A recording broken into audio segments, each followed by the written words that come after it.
everyone, it's Wendy. I'm back to do another art tutorial. What you'll need today is a ruler, a pencil or pen, but preferably a pencil, and a rubber, and an image which can either be on paper or digital. Now, the reason I'm going to do the grid drawing is, I don't know if you remember at the end of the last video, I was doing this biro drawing. You see I haven't done much more, and I did say I was using the grid method on this to get the proportion of my dog Henry's nose right. And I had a couple of questions about grid drawings. What are they? Why do you use them? So I thought, well, that would be the perfect thing for me to have a go at showing you today. So let's just put Henry and Michael aside. So I'm going to start with this image. Let's just move these. Right, so this is a photograph that I took of one of my lovely sunflowers last year. I've just planted some more, so let's hope they do as well. I think you can see on here, just to save time, you don't need to watch me do a grid. You don't always have to measure, so if you're not great at measuring, as long as your image is going to be similar size to your drawing, that's fine. So what I've done, started one side, started at the top here, put my ruler against the edge of the picture, no measuring, and I've literally drawn a line, put that next to the next one, and drawn a line, and then the same over on this side, put that on the edge of the picture and drawn a line. So you don't have to measure, it can be the width of the ruler, say, as long as your picture is going to be the drawings on the same one. So there's two methods I'm going to show you of doing the grid drawing. Let's just put this one in front. This one that I've just started, and I'll show you a little bit more. This is what you do when you look at the outline and you literally follow it square by square and get your outline in first. Let me just show you a little bit more of that. So you can see I've been doing this. So obviously you count your squares down, or you can put numbers and letters on, which I've done in a minute. So this one you can see I'm going to follow, let's just pop that in there a little bit. So this very first square, the leaf is coming up and around. And it's sometimes good not to look at the whole picture when you're doing this, so you aren't looking at too much, not confusing your eyes with too much information. You haven't got to worry about the exact shape at this point. You can go back and change that. It's sort of plotting. It's a bit like plotting on a graph. So I'm looking at this line coming up here, and then there's a lovely big curve which is coming. I do dot around 2 or 3 squares at a time. Some people will just do the whole thing. So you can see that method anyway. You can sort of get the grasp of that one. You literally fill in, so it's just inside this line, this one's joining it, and it's coming to just over there. Just, yeah, you're plotting, I guess. Let's just do this last one. See them. So you would just continue filling it in like that. I'll show you the finished result of that one in a minute. The other option, I'll just do it this way around, is to do one square, almost like a little mini picture. What might help you with this, because there's quite a lot of information in this image, depends what image you're using, is to make yourselves a couple of these or one of these. It's just literally 2 bits of paper that I've sellotaped together, nice and bright so I can see them.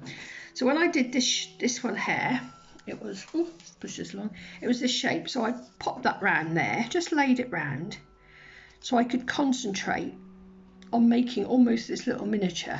Then you move along to the next image. Let's just lay that one there. So this one I would just pop on there, and then I can see, you can see I made a start for you, and then just carry this on. I quite like them as little miniatures on their own. I think they're quite almost like little abstract paintings or drawings. This is quite a useful method if you're doing a portrait and you're not that comfortable with what size the eyes are or where the nose should be. It's a good starting point.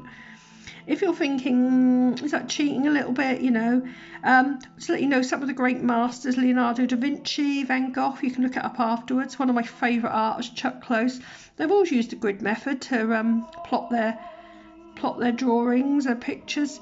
When they used to paint in the cathedrals and that, these massive murals on the wall, they would do that. They'd have the small image planned and make some graphs or some marks to fill it in.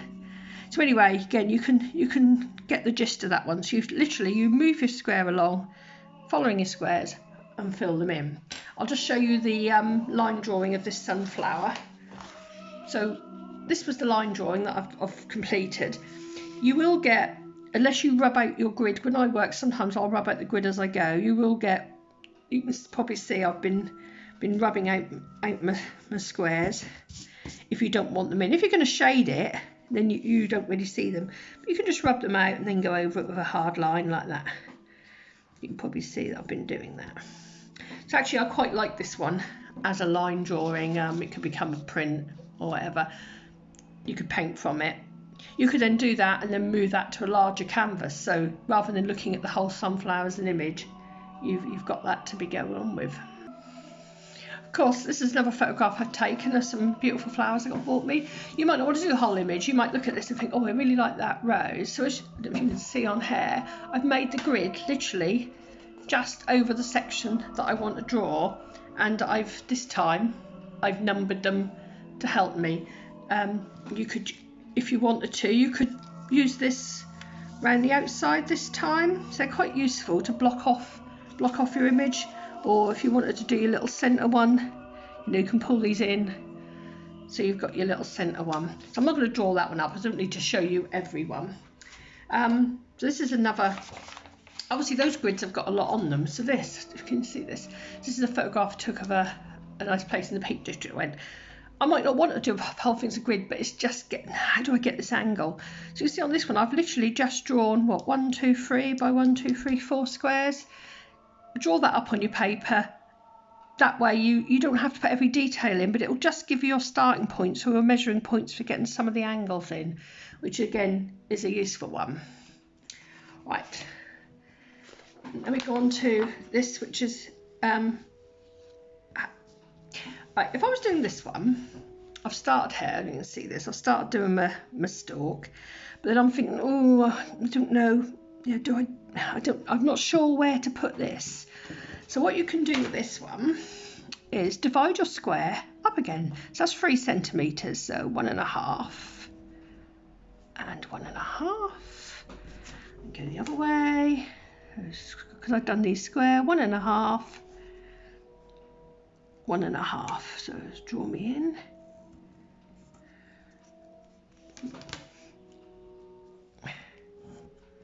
I'll cover that in a biro just so you can see it.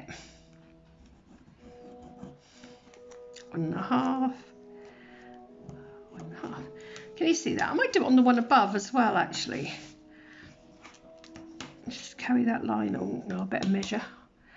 It's always best to measure if you are, because you could just think you're going straight and you could be calling it a wonk. We don't want any wonky pictures, do we? 1.5, 1.5. And you can go even smaller than that if there was a lot of detail. Now this will help me with this one. So if I do my 1.5,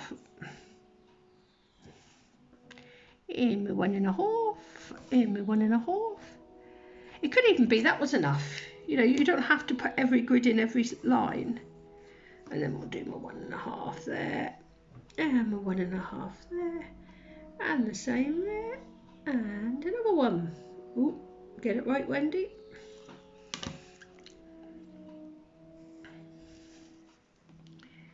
This is if you're going for real precision, art is not about exact. Oh, I've got that about right, look, so it's going half. Now I can see that this curve is just below that line. See, now I know where I'm going with it, and just in there. I mean, if you want to be really, really exact, I mean, you could even measure, oh, that's in there at 0.5 mil, you could get that as that. But then if you're going to do that, I think, well, really, while you're doing a drawing, you might as well just keep your photograph. So I can see now that this one is just over and is following through that middle line. Can you see that? So it just helps if you want to break down the squares even more. And then that one is going in there. It's just a mechanism for breaking those squares down into smaller squares. Now, when I show you this one, that was all right. That was on an old photograph. I didn't mind drawing on that. But obviously, if the photograph's more precious, you don't want to draw on it. If you're lucky enough to have some acetate around, I don't know if you can see this was shining on the camera. This is a piece of acetate I've got, and I've just drawn on it with a biro. I've made quite a small grid. And I've numbered this one because obviously I can have this one permanently. I don't know if you can catch that in there. So I've done A, B, C, D down there, and 1, 2, 3, 4. And because that's quite a small grid, say I've got my lovely duck, I've taken another photograph. I don't want to draw on my duck, so I can pop him inside my grid. Ooh, I can open my grid up. Let's have a look. There we go. Obviously make sure he's in their square. You could mask and take them down, or take them down if you want to make sure you've got them exactly right. And again, don't worry if there's a half square, as long as you know that when you're doing your drawing. Let's line him up. There you go. So this time I know I've got 8 and 7.5 along, and 1, 2, 3, 4, 5 down.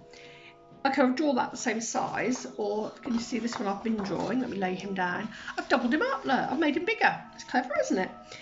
I've done the same amount of squares. I think I measured these ones, yeah, these were all 2 centimetres, so I made these ones 4 centimetres. So I've gone from 2 centimetre to 4 centimetre. And also, though the other drawings I do are quite precise, this one's quite sketchy. So, you know, your drawing doesn't have to be exact. Let me just move it up the screen a little bit. There we go, let's just put his head in. There you go. So you can see I've gone quite sketchy. Again, it's just about getting the shape. When I first drew this, I thought his head doesn't look right to his body, but I've counted it, and that is right. Sometimes our idea, our perspective, you know, falls out. So this is just enlarging this way, but I'll just show you a photograph of a painting I did where I used enlargements. So this is on my tablet, I hope you can see it.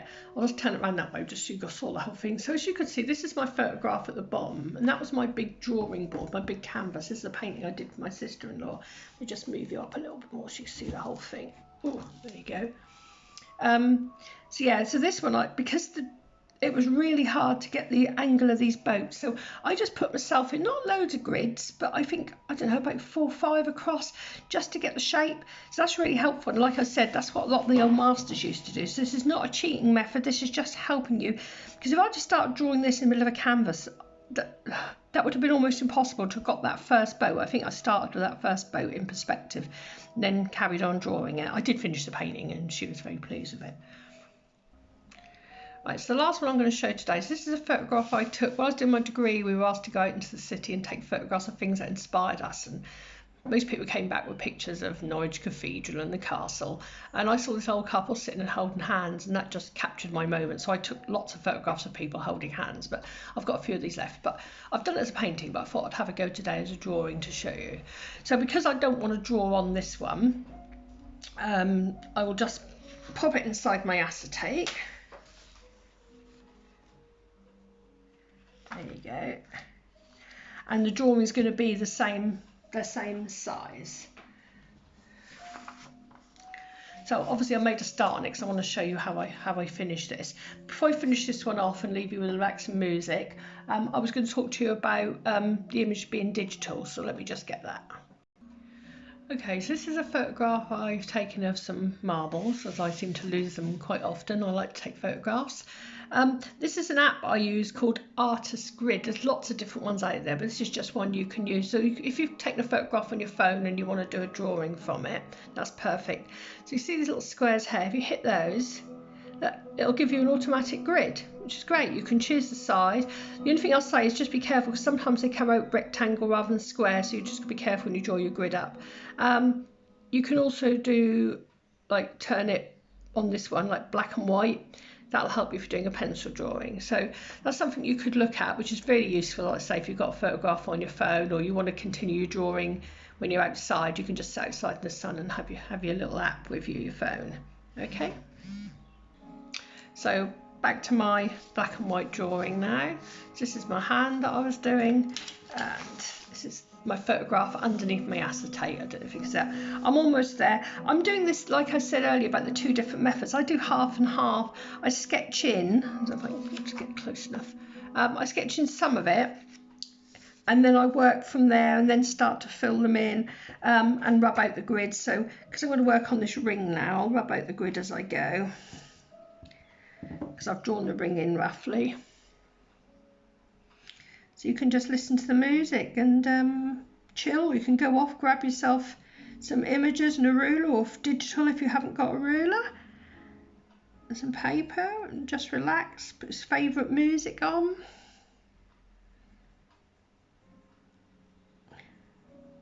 It's a very sweet photograph of this couple. Well, thank you for watching. Hopefully you've watched my other one. If you've enjoyed it, please would you like and subscribe to my tutorials. Leave me a message, leave me some copies of your work, would be great. And if you've got ideas of other things you'd like me to talk to you through, leave me a message there. So I'm Wendy Hall, artist. You can find me on Facebook, you can find me on Instagram, and obviously you can find me on YouTube. Thanks everyone, bye.